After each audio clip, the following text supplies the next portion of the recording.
안녕하십니까. 나이스 신용평가 교육 세미나에 참여해 주셔서 감사드립니다.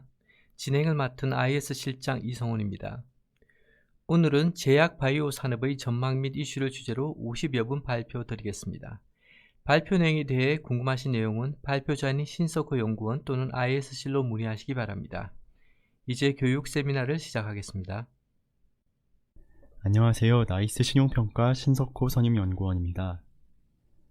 이번 세션에서는 제약산업의 특성, 최근 주요 이슈 및 향후 전망, 그리고 제약사에 대한 신용평가 시 주요 고려 요소 등에 대해서 말씀드리겠습니다. 첫째로 제약산업 개요입니다. 제약산업의 특징은 기술 집약성, 안정성, 그리고 규제라는 세 가지 키워드로 축약할 수 있습니다. 정밀화학과 생물학에 기반한 기술 집약형 산업이고 경기 민감도가 낮고 수요 변동폭이 제한적이므로 산업 전반의 영업 실적이 안정적이며 생명 및 보건과 직결된 제어로서 각국 정부 당국의 규제 수준이 높은 산업이기 때문입니다. 이에 제약 산업을 살펴보는 데 있어서는 개별 기업이 보유한 연구개발 능력, 정부의 품목 허가 및 가격 규제 등이 중요한 요소로 작용하고 있습니다. 그리고 첫 번째 박스의 마지막 행에서 보시는 바와 같이 최종 수요자의 소비에 대한 의사결정이 소비자가 아닌 다른 주체, 예를 들어 병의원 의사에 의해 결정되는 구조인 점도 제약산업의 특이점입니다. 다시 말해서 어떤 약을 구입할지를 결정하는 주체가 환자가 아닌 의사이고 이와 관련해 병의원에 대한 제약사의 리베이트가 산업 내 문제로 지목되기도 하기 때문입니다. 이 역시 품목 허가 및 약가 등을 매개로 정부가 강하게 규제하고 있는 부분입니다. 아래의 글로벌 제약사와 국내 제약사 간의 사업 내용상의 차이는 주로 연구개발 능력과 자본력 차이에 기인합니다. 신약 개발과 현금 창출력 개선의 선순환을 구축한 글로벌 대형 제약사들은 지속적인 연구개발을 통해 자체 신약 포트폴리오를 확장해가는 전략을 취하고 있는 반면 국내의 대다수 제약사들은 해외 오리지널 품목을 도입해서 유통하며 일부 신약 개발을 통해 포트폴리오를 보완하는 모습을 보이고 있습니다. 이에 다수의 국내 제약사의 사업 경쟁력을 판단하는 데 있어서는 연구개발 능력과 더불어 영업 능력, 세부적으로는 각 사가 주력하고 있는 질환군별 영업 네트워크가 중요한 요소로서 고려되고 있습니다. 이처럼 해외 오리지널 도입 품목의 매출 비중이 높은 국내 제약사들의 경우에는 주요 품목들의 계약 만료 시점별로 전체 매출 변동이 크게 나타날 수 있습니다. 이에 비해 상대적으로 자체 개량 신약이나 혁신 신약 또는 제네릭의 매출 비중이 높은 회사들의 경우에는 장기적으로 매출 변동성이 크지 않은 것으로 나타나고 있습니다. 의약품을 구분하는 기준은 크게 세 가지가 있습니다. 의사의 처방이 필요한지에 따라 전문의약품과 일반 의약품으로 구분되며 환자가 최종적으로 소비하는 의약품인지 혹은 그 중간 과정의 원료인지에 따라 완제의약품과 원료의약품으로, 그리고 마지막으로는 제조 원리에 따라 합성의약품과 바이오의약품으로 구분됩니다. 이 중 마지막 기준을 보시면 다시 각각 세 가지로 다시 분류가 됩니다. 오리지널 신약, 그리고 기존 오리지널 신약과 양리효과가 같거나 비슷한 제네릭과 시밀러, 마지막으로 약효나 복용 방식 등에서 일부 개선점이 있는 개량 신약 및 바이오 베터로 나뉘게 됩니다. 이 중 바이오 의약품에 대해서 조금 더 자세히 설명드리겠습니다. 바이오 의약품은 다른 생물체에서 유래된 세포, 조직, 유전물질 등을 원료나 재료로 하여 제조한 의약품으로서 구체적 제재로는 생물학적 제재, 유전자 제조학 의약품, 그리고 세포 배양 의약품 등을 모두 포괄합니다. 바이오 의약품은 기존의 합성 의약품 대비 복잡한 고분자 구조이며 생물체를 활용한 복잡한 공정을 거쳐야 하며 변화에 민감한 편이지만 투약하는 환자의 입장에서는 정맥이나 근육에 주사하는 방식으로 사용되므로 경구 투여하는 합성의약품보다 부작용이 적다는 장점을 갖고 있습니다. 또한 대부분 합성의약품의 효과가 증상의 개선에 국한되는 반면 바이오 의약품은 질병의 근본적인 원인 치료가 가능하다는 점에서 합성의약품 대비 상대적인 우위를 가지고 있습니다. 이러한 상대적인 강점 때문에 오른쪽 표에서 보시는 바와 같이 글로벌 바이오 의약품 시장은 향후 수년간 양호한 성장세를 보일 것으로 전망되고 있습니다. 연평균 6.1%의 양호한 성장을 지속해서 2026년 전 세계 시장 규모가 5,420억 달러에 이르고 전체 의약품 시장 중 40%의 비중을 차지할 것으로 전망되고 있습니다. 의약품 시장의 규모가 가장 큰 미국에서는 이미 2021년 기준으로도 전체 의약품 중 45%의 높은 비중을 보이고 있습니다. 또한 글로벌 100대 의약품 중 바이오 의약품 매출이 차지하는 비중은 2017년 이후 이미 50%를 상회하며 전체 의약품 시장의 성장을 견인하고 있습니다. 또한 2021년 매출액 기준 글로벌 1, 2, 3위의 의약품은 화이자의 코미나티, 에브비의 휴미라, 그리고 모더나의 스카이크박스로 모두 바이오 의약품으로 분류되는 의약품들입니다. 보시는 차트는 향후 전체 의약품 시장 규모에 대한 전망 추이인데요. 앞서 말씀드린 바이오 의약품의 양호한 성장성과 더불어서 전 세계적인 인구 고령화에 따른 전문 의약품 수요 증가에 기반해 전체 의약품 시장은 2005년 이후 지속적인 성장세를 유지하고 있으며 향후에도 이러한 양호한 성장성을 유지할 것으로 전망됩니다. 참고로 국내 의약품 시장의 80% 정도가 전문 의약품으로 구성되어 있어 국내 역시 인구 고령화로 인한 전문 의약품 수요 증가를 고려하면 국내 의약품 시장 역시 양호한 성장 추이를 보일 것으로 예상됩니다. 다음은 제약산업의 밸류체인입니다. 제약산업의 밸류체인은 크게는 연구개발, 생산, 판매의 단계로 구분해 볼 수 있습니다. 이 중 연구개발의 리스크가 가장 큰데 특히 충분한 재무적 완충력을 확보하지 못한 제약사들의 경우 연구개발, 생산, 영업 등의 모든 기능을 직접 수행하는 데에는 한계가 따릅니다. 이에 연구개발에서 비롯되는 제약산업 본연의 불확실성 리스크를 완화하기 위해 CRO, CDO, CMO 등 밸류체인의 각 단계별 외주화 서비스가 성장하고 있는 것이 최근 제약산업의 특징입니다. 제약산업의 가장 주요한 리스크인 신약 개발 리스크에 대해 좀 더 자세히 설명드리겠습니다. 신약 개발은 미국의 과거 2011년에서 2020년까지의 임상 데이터를 기반으로 보면 최종 성공 확률은 7.9%, 그리고 기간은 평균 10.5년이 소요되는 것으로 나타납니다. 다시 말해 10년여의 시간과 막대한 투자 자금을 들여도 개발에 성공할 확률이 한 자릿수 %에 그치는 것으로 나타납니다.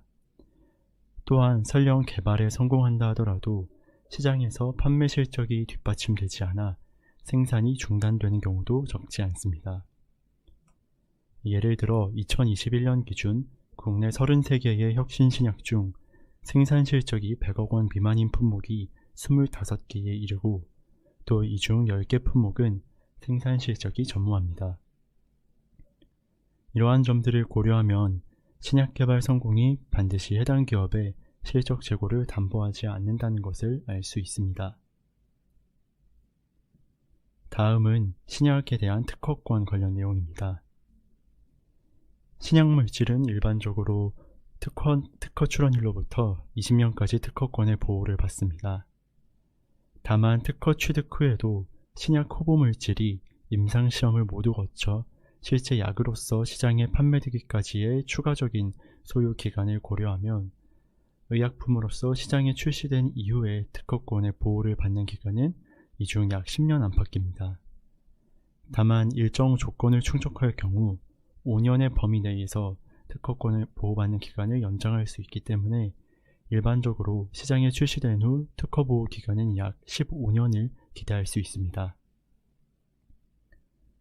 이 중 합성의약품의 경우 오리지널 품목의 화학식만 알면 비교적 쉽게 복제약을 개발하고 생산할 수 있기 때문에 특허 기간이 만료되면 다수의 제네릭이 출시되며 제네릭과 오리지널 품목 간의 가격 경쟁 강도가 빠르게 심화됩니다.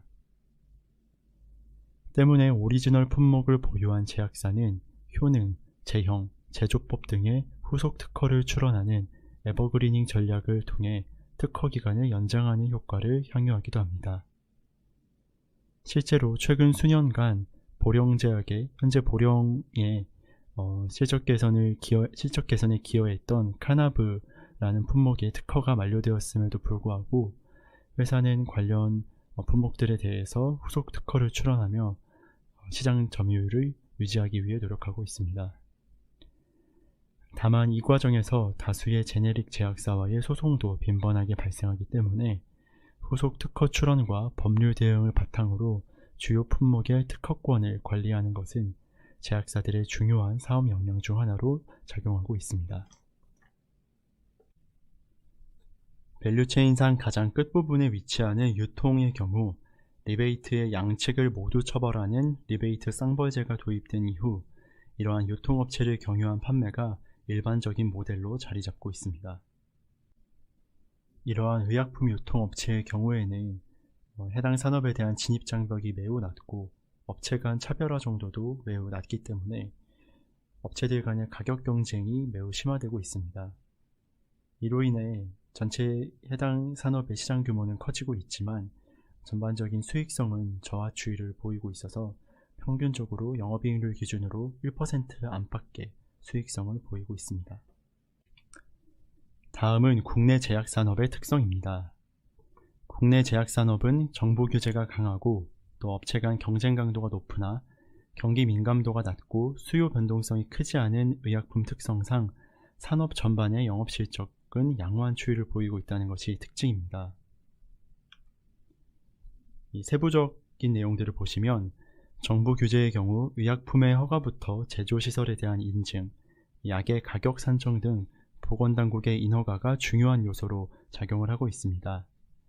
특히 건보 재정 건정성 확보 등을 위해 제네릭을 중심으로 약가 인하가 지속적으로 이루어짐에 따라 제네릭 중심으로 사업을 하고 있는 중소형 제약사에는 영업실적 둔화 요인으로 작용하고 있습니다.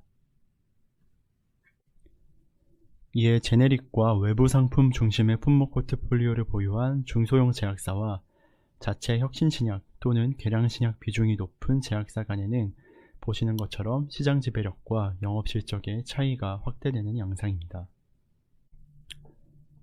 매출액 기준 상위권의 주요 10개 제약사의 합산 수치로 보시면 약가 인하와 연구개발비 확대 등으로 인해 최근 영업이익률은 다소 저하된 모습을 보이고 있음에도 불구하고 매출액은 최근 수년간 꾸준히 성장하는 모습을 보이고 있습니다. 다만 상위 제약사들을 중심으로 해외 수출을 위한 설비 투자나 연구개발 파이프라인 확장을 위한 지분 투자가 이어지면서 자체 현금 창출력을 상회하는 투자 흐름이 나타나고 있습니다. 이에 순차입금 의존도가 상승하는 등 재무 부담은 과거 대비 증가한 것으로 나타나고 있습니다. 다만 영업 실적 면에서는 상위권 회사 전반으로 보나 개별 업체들로 보나 중기적으로 일정 수준의 이익은 꾸준히 내고 있기 때문에 집중적인 투자가 모여 있었던 17, 18, 19년에는 재무부담이 빠르게 증가했지만 이후에는 재차 재무부담이 완화되는 모습을 확인하실 수가 있습니다. 다음은 제약산업의 최근 주요 이슈와 향후 전망에 대한 내용입니다. 최근 제약시장의 성장은 바이오 의약품이 견인하고 있으며 향후에도 이러한 기조가 지속될 것으로 전망됩니다. 이에 따라 앞서 설명드린 바와 같이 국내 제약사들도 기존의 합성의약품 중심의 사업구조에서 바이오 의약품의 중심의 사업구조로 옮겨가고 있습니다.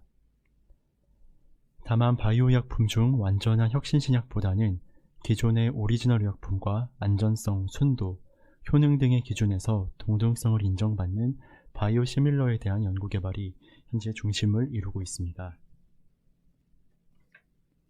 바이오 시밀러는 말씀드린 것처럼 안정성, 순도, 효능 등의 기준에서 오리지널 신약과 동등성을 인정받되 합성의약품의 복제약인 제네릭과 비슷한 개념이지만 상대적으로 수익성이 우수한 품목으로 평가받고 있습니다.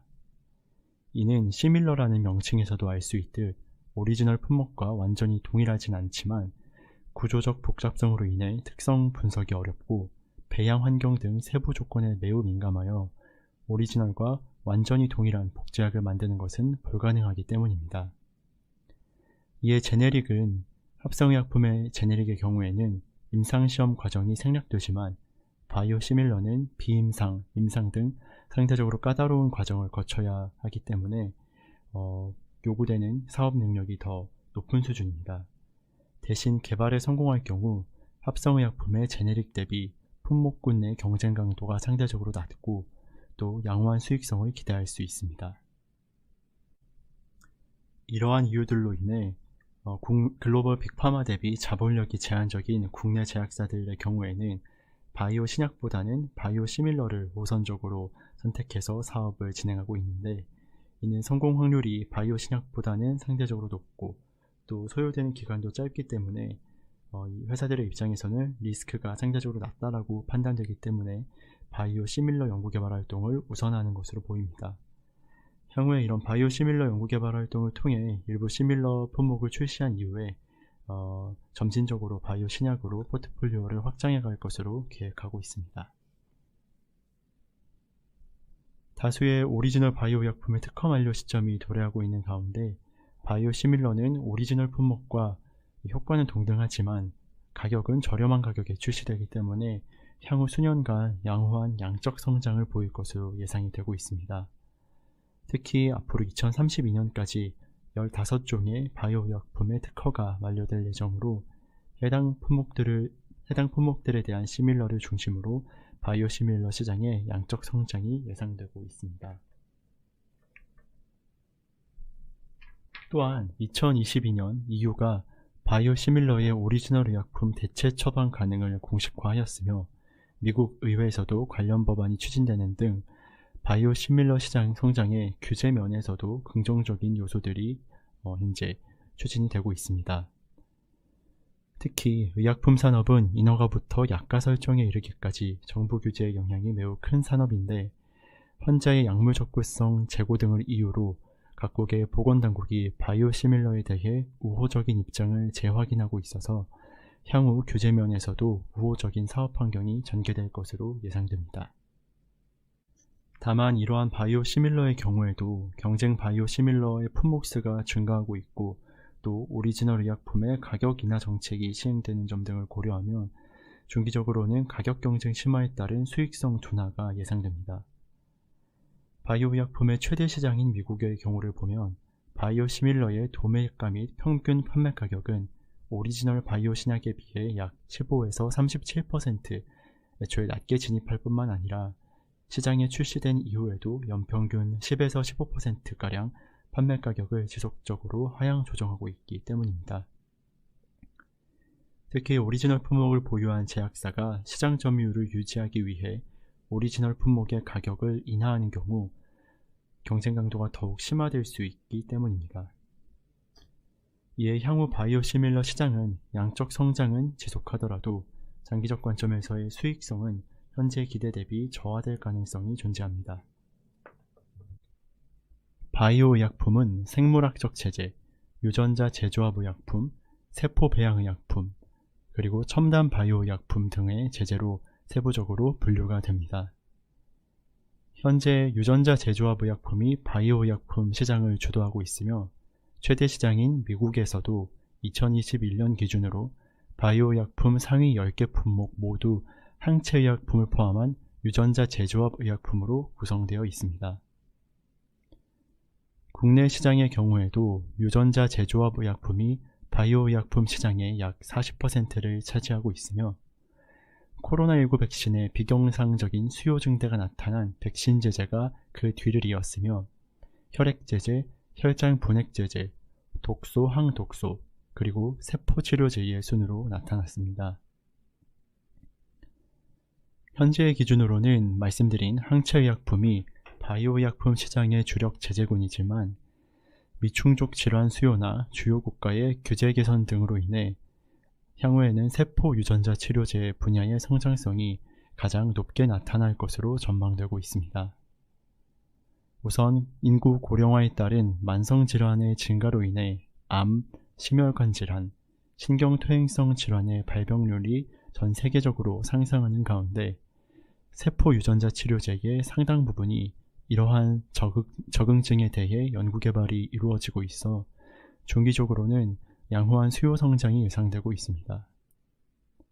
또한 2016년 미국이 세포 유전자 치료제를 첨단 재생 의료 치료제로 지정하며 FDA의 신속 승인 제도를 이용할 수 있도록 한 이후 2016년 스핀라자, 2017년 룩스터나 그리고 2017년 킴리아 등 승인받는 품목의 수가 빠르게 증가하고 있으며 2022년 미국 FDA가 세포 유전자 치료제 심사 인력을 100명을 추가로 확충하기로 하는 등 인허가 환경도 과거 대비 빠르게 개선되고 있습니다. 이처럼 인구 구조와 규제 환경 변화 등의 영향으로 유전자 치료제의 수요와 공급이 중장기적으로 양호한 성장세를 보일 것으로 전망되고 있어 최근 동 분야의 연구개발 파이프라인 수도 빠르게 증가하고 있습니다. 의약품 위탁 생산 사업인 CMO 사업은 자체 생산 기반이 부족하거나 한정된 자원의 연구개발과 영업 마케팅에 집중하고자 하는 제약사들이 생산 기능을 외부로 아웃소싱하는 수요에서 비롯되었습니다. 위탁 생산에 그치지 않고 품질 관리, 인허가 지원 등으로 서비스 영역을 확장해 왔으며 최근에는 연구개발 기능을 더해 신약 개발의 초기 단계에서부터 각 임상 단계별 진행, 그리고 기술 이전 또는 인허가 후 생산까지 이어지는 CDMO, 의약품 위탁 개발 생산으로 사업 내용을 확대하고 있습니다.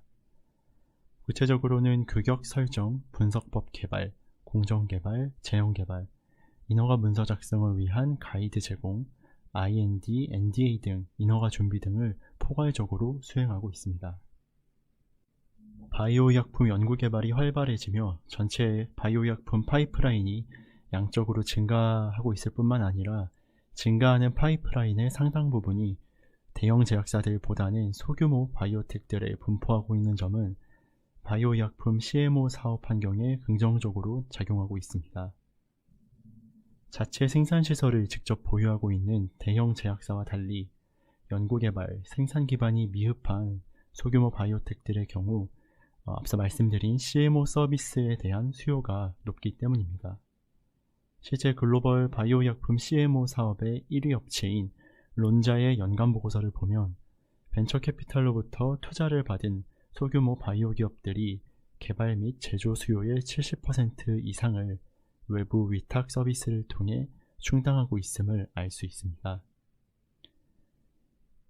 향후 바이오의약품 시장 성장으로 관련 연구개발 파이프라인이 확대되는 가운데 자체 연구개발이나 생산 기반이 여리한 바이오텍들의 이 외부 위탁 수요가 계속해서 증가 추이를 보일 것으로 예상되는 점을 고려하면 바이오의약품 CMO 사업의 수요 기반은 중기적으로 성장세를 보일 것으로 전망되고 있습니다.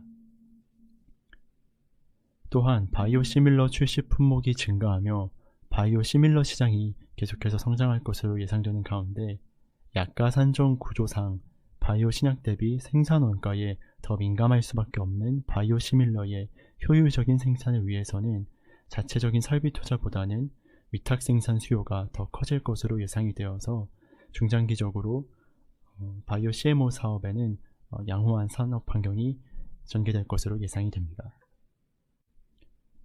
말씀드린 내용을 오른쪽 표에서 확인하실 수 있는데 파란색 선에 탑 10이라고 되어 있는 다시 말해서 전 세계에서 10위권의 제약사들이 보유한 의약품 파이프라인의 전체에서의 비중은 2011년 이후에 점진적으로 계속해서 하향 추이를 보이고 있습니다. 그에 비해서 연구개발 파이프라인을 한두 건 정도 보유하고 있는 소규모 업체들이 전체 시장에서 차지하는 비중은 2011년 이후 완만한 증가 추이를 보이고 있습니다. 이 회색선에 해당하는 소규모 바이오텍들의 경우에 말씀드린 것처럼 자체적인 설비 투자를 했을 경우에 아직까지는 이익이 대규모로 발현되고 있지 않기 때문에 재무부담으로 작용할 수가 있어서 자체적인 설비 투자를 진행하기보다는 외부의 바이오 CMO 업체들에게 위탁하는 식으로 생산을 충당할 것으로 예상이 됩니다.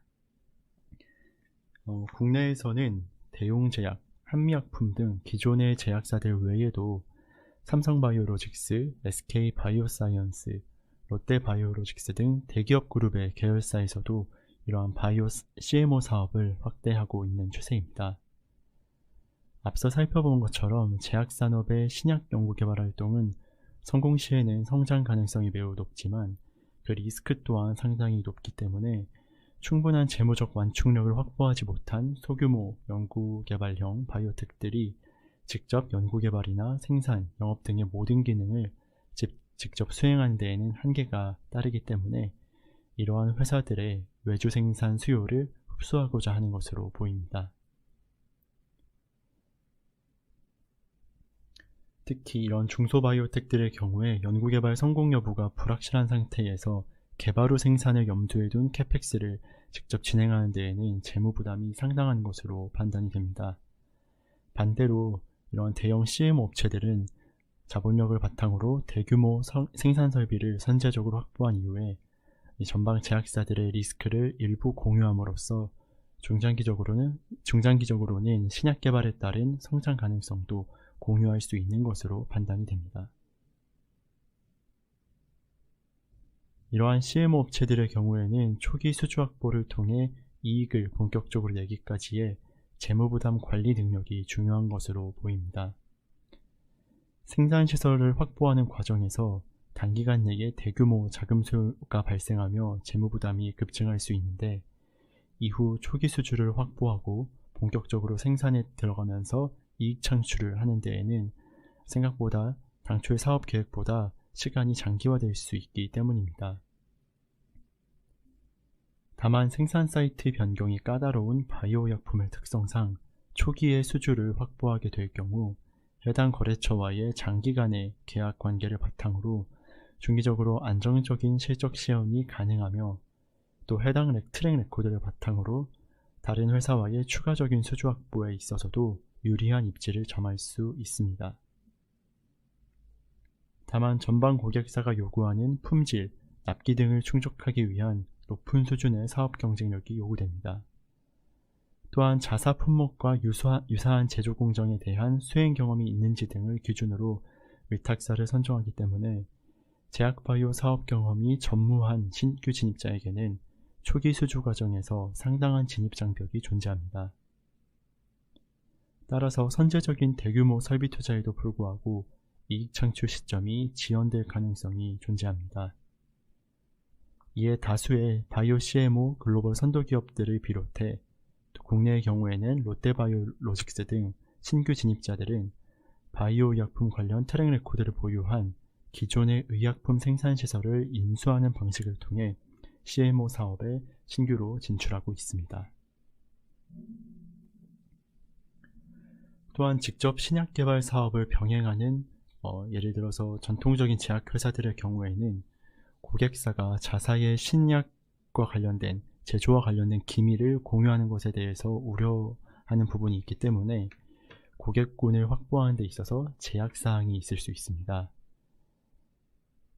이에 종합하면 바이오 CMO 시장 규모는 향후 수년간 지속적인 성장이 나타날 것으로 예상되고 있지만 개별 업체별로는 해당 회사가 보유한 바이오 약품의 생산 이력, 그리고 연구개발 파이프라인, 또 재무적 완충력이 중요한 차별화 지점이 될 것으로 예상됩니다.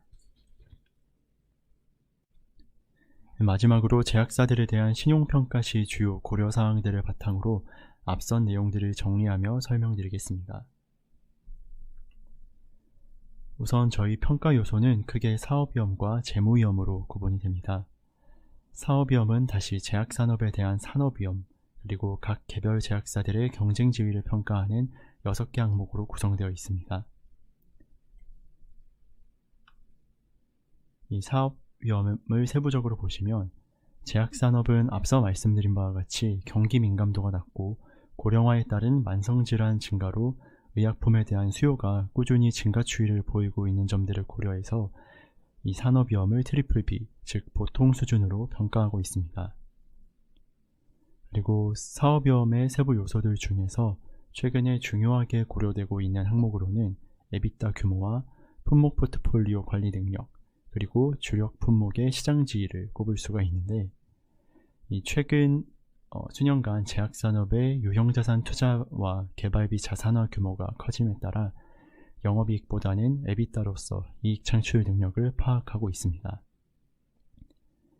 그리고 품목 포트폴리오 관련 이 항목의 경우에는 특허 만료나 식약처 제재 등 특이 이슈가 발생하지 않는 경우 품목별 매출의 변동이 크지 않기 때문에 현재 회사가 확보하고 있는 품목 포트폴리오의 양적, 질적 구성과 이 주요 품목들의 품목군 내 시장 지위를 바탕으로 향후에 각 사별 영업실적 수준을 가늠할 수 있기 때문에 이 두 개의 요소들을 중요한 요소로 고려하고 있습니다.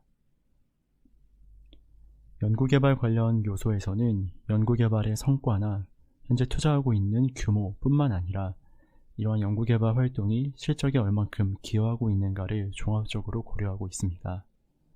앞서서도 말씀드렸던 것처럼 신약 개발에 성공하더라도 또 시장에 출시되더라도 시장 수요가 뒷받침되지 않아 판매 실적이 저조한 경우도 있기 때문입니다. 그러한 경우에는 연구개발의 성과는 우수하더라도 신용도 관점에서는 연구개발의 성과가 현금 창출력 개선으로는 이어지지 못하는 것이기 때문에 그러한 부분들을 추가적으로 고려해서 반영하고 있습니다. 연구개발 관련 평가를 위해 매출액 대비 연구개발 비용이라는 정량적인 지표를 사용하는 경우가 많지만 본질적으로 해당 지표는 연구개발의 능력보다는 연구개발 관련 지출 성향을 나타내는 지표로 볼 수 있습니다. 다만 일반적으로 연구개발 비용 지출 성향이 높은 제약사들의 경우에는 적극적인 투자활동으로 인해 개량 신약 그리고 혁신 신약 등 개발 성공 건수가 많다는 점에서 이를 연구개발 능력 평가에 있어 보조적인 지표로는 참고할 수 있습니다.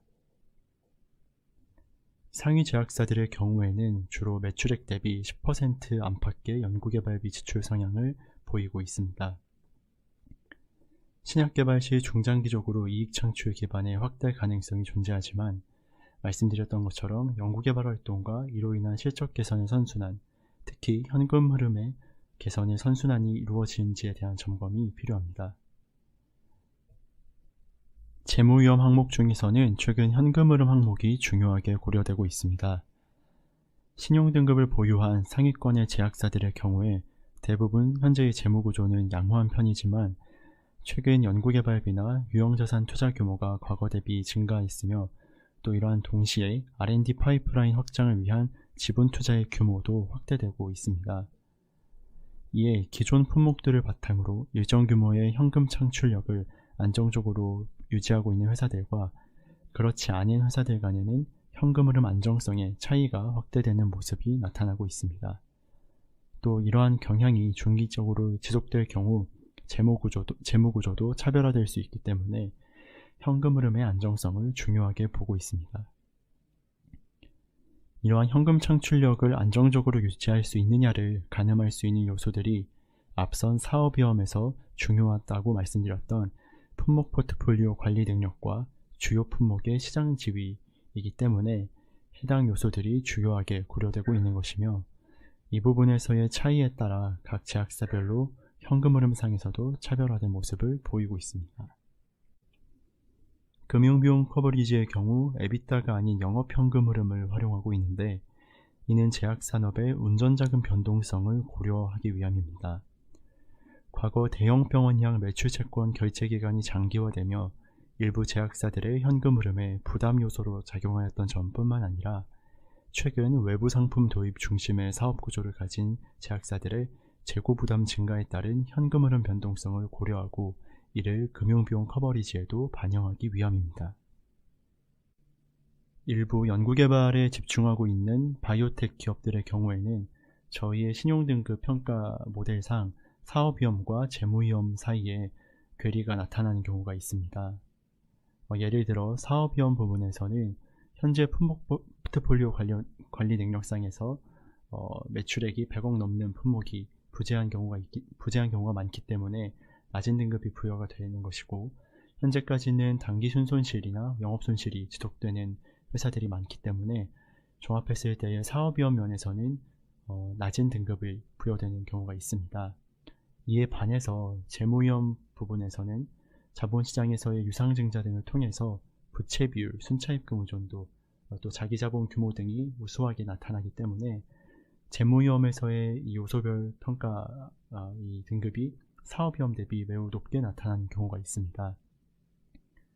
다만 이러한 경우에 저희 신용평가 관점에서는 회사의 자체적인 현금 창출력을 바탕으로 한 원리금 상환 능력이라는 관점에서 봤을 때에는 이러한 자본시장에서의 유상증자 등은 비경상적이고 또 외부적인 요소에 기인하는 것이기 때문에 자체적인 원리금 상환 능력 면에서는 여리하다라고 판단이 될 수 있습니다. 그렇기 때문에 단순히 이러한 정량적인 요소들을 합산하는 것뿐만 아니라 이런 부분들에 대한 정성적인 고려도 함께 반영되고 있습니다. 이에 유상증자로 재무구조는 우수하지만 영업실적이 뒷받침되지 못하는 주로 바이오텍들의 경우에는 투기 등급에 해당하는 싱글 B급의 신용등급을 일반적으로 부여받고 있습니다. 그리고 이러한 신용등급을 기반으로 전환사채 등을 발행해 부족자금에 대응하고 있습니다. 최근 이런 기업들의 경우 주가가 전환권 가격을 하회하는 가운데 조기 상환 청구권 행사 기간이 도래하는 경우가 많이 증가하고 있어서 관련 기업들의 유동성 면에서 특별히 모니터링이 필요한 것으로 판단됩니다. 끝으로 저희 유효 신용 등급을 보유한 주요 제약사들의 등급 추이에 대한 설명입니다. 우선 셀트리온은 향후 성장성이 우수한 바이오 시밀러 중심의 사업 구조를 보유하고 있습니다. 각 신약의 출시 시점별로는 운전자금을 중심으로 현금 흐름상의 변동성이 다소 높게 나타나고 있긴 하지만 최대 의약품 시장인 미국과 유럽 시장에서 주요 품목들의 시장 점유율이 양호한 증가 추이를 보이고 있는 점 등을 종합 고려해서 단기 신용 등급으로는 가장 높은 A1 등급을 부여하고 있습니다. 이외에서는 등급 변동이 있었던 회사들을 중심으로 설명을 드리겠습니다. 녹십자와 한미약품의 경우 연구개발비 확대와 시설 투자가 겹치면서 재무 안정성 변동이 크게 나타났던 때에 공히 등급 조정이 이루어졌었습니다. 녹십자의 경우 북미 시장에 진출하기 위해 연구개발과 설비 투자를 대규모로 집행했지만 관련된 임상 단계의 진전이 당초 기대보다 장기화되면서 이익 발현 시점이 지연되었습니다. 이에 재무부담이 과거 대비 크게 증가되었던 점을 고려해서 기존의 AA-에서 A+로 하향 조정되었습니다. 다음에 한미약품의 경우에는 글로벌 제약사로의 기술 이전이 대규모로 이루어졌던 2015년을 전후해서 해당 기술 이전 건들과 관련해 대규모 설비 투자를 진행했는데 이후 기술 반환이 이루어지면서 투자 성과 발현의 불확실성이 크게 확대되었습니다. 이를 고려해 기존의 등급에서 A0 스테이블로 하향 조정되었으나 이후 국내 시장과 중국 시장에서 주력 품목의 매출이 지속적으로 성장하며 대규모로 연구개발비를 집행함에도 불구하고 잉여현금 흐름을 기반으로 재무부담을 상당폭 감축하고 있습니다. 이러한 점을 고려해 회사의 등급 전망이 올해 2023년 포지티브로 조정이 되었습니다. 특히 한미약품의 경우 제네릭보다는 계량신약, 혁신신약의 비중이 상대적으로 높은 회사이기 때문에 다시 말해서 저희 평가 요소상 품목 포트폴리오 관리 능력이 우수한 회사이기 때문에 일시적으로 재무부담이 크게 증가하였음에도 불구하고 수년 사이에 재무 안정성을 개선할 수 있었던 것으로 분석됩니다. 조금 전 말씀드렸던 한미약품의 기술 이전은 한미약품뿐만 아니라 국내의 많은 제약사들이 연구개발 중간 단계에서 불확실성 리스크를 완화하는 수단으로서 그리고 단기적으로 성과를 내기 위한 한 가지 대안으로서 사용하고 있는 방식입니다. 특히 국내 제약업계에서는 2010년대 중반 이후 활발히 이루어지고 있는데 임상 단계의 중간 과정에서 계약 상대방에게 후보물질과 관련 기술을 이전하여 계약 상대방이 이후의 임상 단계를 진행하고 회사는 계약 조건에 따라 초기 계약금, 임상 단계 진전에 따른 마일스톤과 판매 이후 로열티 등을 수령하는 구조입니다. 이 기술 이전을 통해 임상시험 전 단계를 수행하는 데서 비롯되는 대규모의 비용 부담과 장기간의 불확실성을 완화하고 글로벌 제약사의 연구개발 능력과 자본력을 간접적으로 활용하여 수익 창출 가능성을 높일 수 있는 방식으로 많이 활용되고 있습니다. 그러나 기술 이전을 할 경우에도 개발 주체가 계약 상대모로 바뀌지만 신약 개발의 불확실성은 회사에도 잔존하는 것으로 판단할 수 있습니다. 이에 기술 이전의 성과를 저희가 평가한 데 있어서는 기술 이전의 총 계약 금액이 아닌 실제 임상 단계별로 수령하는 금액을 기준으로 판단하는 것이 신용도 관점에서는 보다 합리적이라고 생각이 됩니다.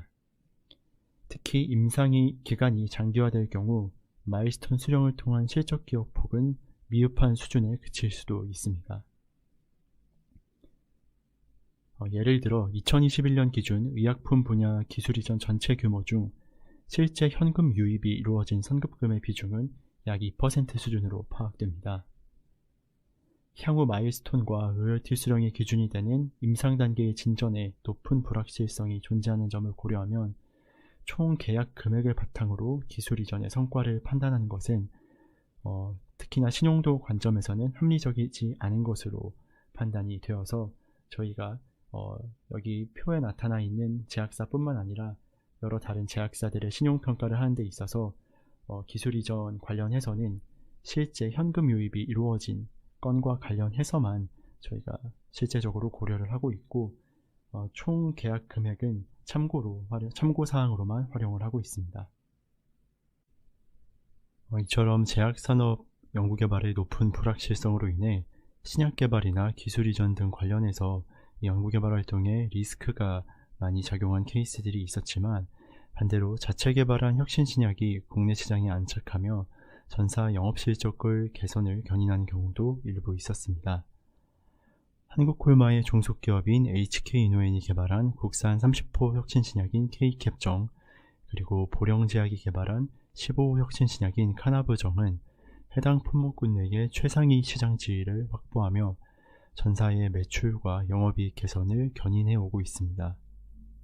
특히 보령제약의 카나브의 경우에 특허 기간이 만료되었음에도 불구하고 다른 적응증을 추가한 복합제재를 출시하고 카나브 자체에도 추가 특허를 출원하는 에버그리닝 전략을 바탕으로 특허 만료 이후에도 이전 수준의 우수한 영업실적을 유지하고 있습니다.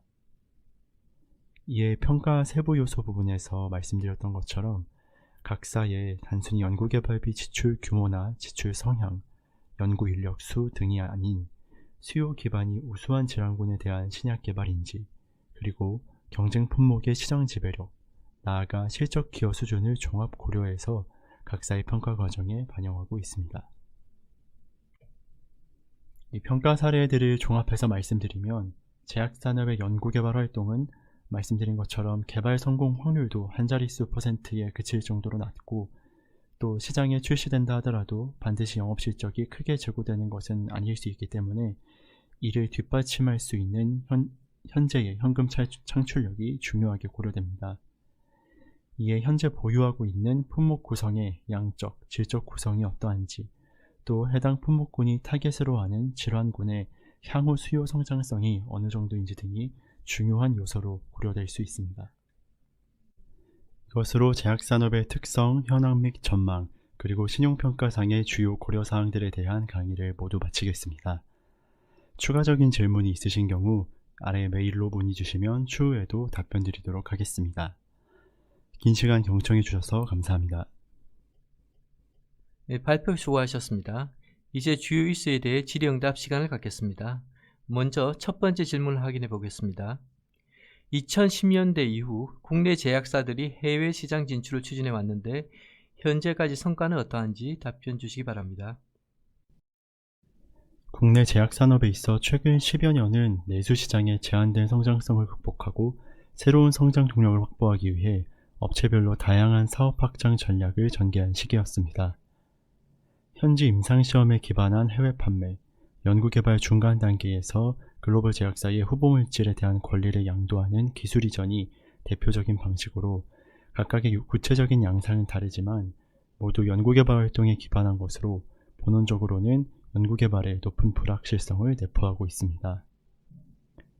예를 들어 국내에서 이미 품목 허가를 취득해 우수한 효능과 시장성을 인정받은 품목이라고 하더라도 해외 현지 판매를 위해서는 각 국가별 임상 단계와 허가 취득까지의 과정들이 필요하기 때문에 본질적으로는 신약 개발에 준하는 불확실성을 내포하고 있습니다. 또한 기술 이전의 경우에도 계약 체결 이후에도 기술 반환의 가능성이 존재하기 때문에 회사의 당초 기대 수익이나 사업 계획과 부합하지 않는 결과가 발생할 수 있습니다. 이에 일부 회사는 성과를 거두어 실적과 재무 안정성 개선으로 이어지기도 했지만 많은 케이스에서는 연구개발 활동의 높은 불확실성을 재확인하게 되었습니다. 앞서 설명드린 신용등급 조정 케이스도 이러한 해외 시장 진출의 불확실성과 연관이 깊은 것으로 볼 수 있습니다. 두 번째 질문 드리겠습니다. 최근 대기업 그룹의 제약 바이오 사업 참여가 증가하고 있는데 주요 핵심적인 내용은 무엇이며 기존 제약사의 차이점은 어떠한지 답변 요청드립니다. 과거 대기업 그룹은 제약 바이오 산업에 대한 참여도가 낮았습니다. 연구개발의 높은 불확실성, 제한적인 내수 시장의 규모, 그리고 오랜 업력을 지닌 전통 제약사와의 영업 경쟁 강도 등을 종합 고려했을 때 여러 다양한 사업 선택지 중에서 우선순위에 들지 않았던 것으로 생각이 됩니다. 이에 과거에 롯데, 한화 등 일부 대기업 그룹이 제약 산업에 진출했으나 매각 등의 과정을 거치면서 사실상 중단되었으며 LG그룹만이 LG생명과학부터 시작된 신약 개발 사업을 현재의 LG화학을 통해 긴 호흡으로 이끌어왔습니다. LG그룹의 경우에는 국산 1호 FDA 신약을 개발한 연구개발 능력과 또 그룹의 우수한 재무적 지원 등을 바탕으로 장기적인 관점에서 신약 개발 사업을 이어가고 있는 것으로 보입니다. 이외 삼성, SK, 롯데그룹은 최근 바이오약품 CMO 사업을 통해 제약 바이오 산업을 확대하고 있습니다. 이 중에서 가장 선두주자로 볼 수 있는 삼성바이오로직스의 경우 바이오약품 CMO의 안정적인 현금 창출력을 확보한 가운데 자회사인 삼성바이오에피스를 통해 바이오 시밀러 등으로 사업 포트폴리오를 확장하고 있습니다. 기존 제약사 매출의 상당 부분이 글로벌 제약사의 상품을 국내 시장에서 판매하는 것으로 이루어졌던 것에 비해 대기업 그룹의 제약 바이오 사업은 신약 개발이나 바이오 CMO, 바이오 시밀러 등으로 구성되어서 사업 내용상에서 기존의 제약사들과는 차이가 있으며 또 단기적인 성과보다는 중장기적인 관점에서 추진하고 있는 것으로 보입니다. 답변 감사드립니다. 더 궁금하신 부분이 있으시면 발표자 또는 저희 IS실로 문의 주시기 바랍니다.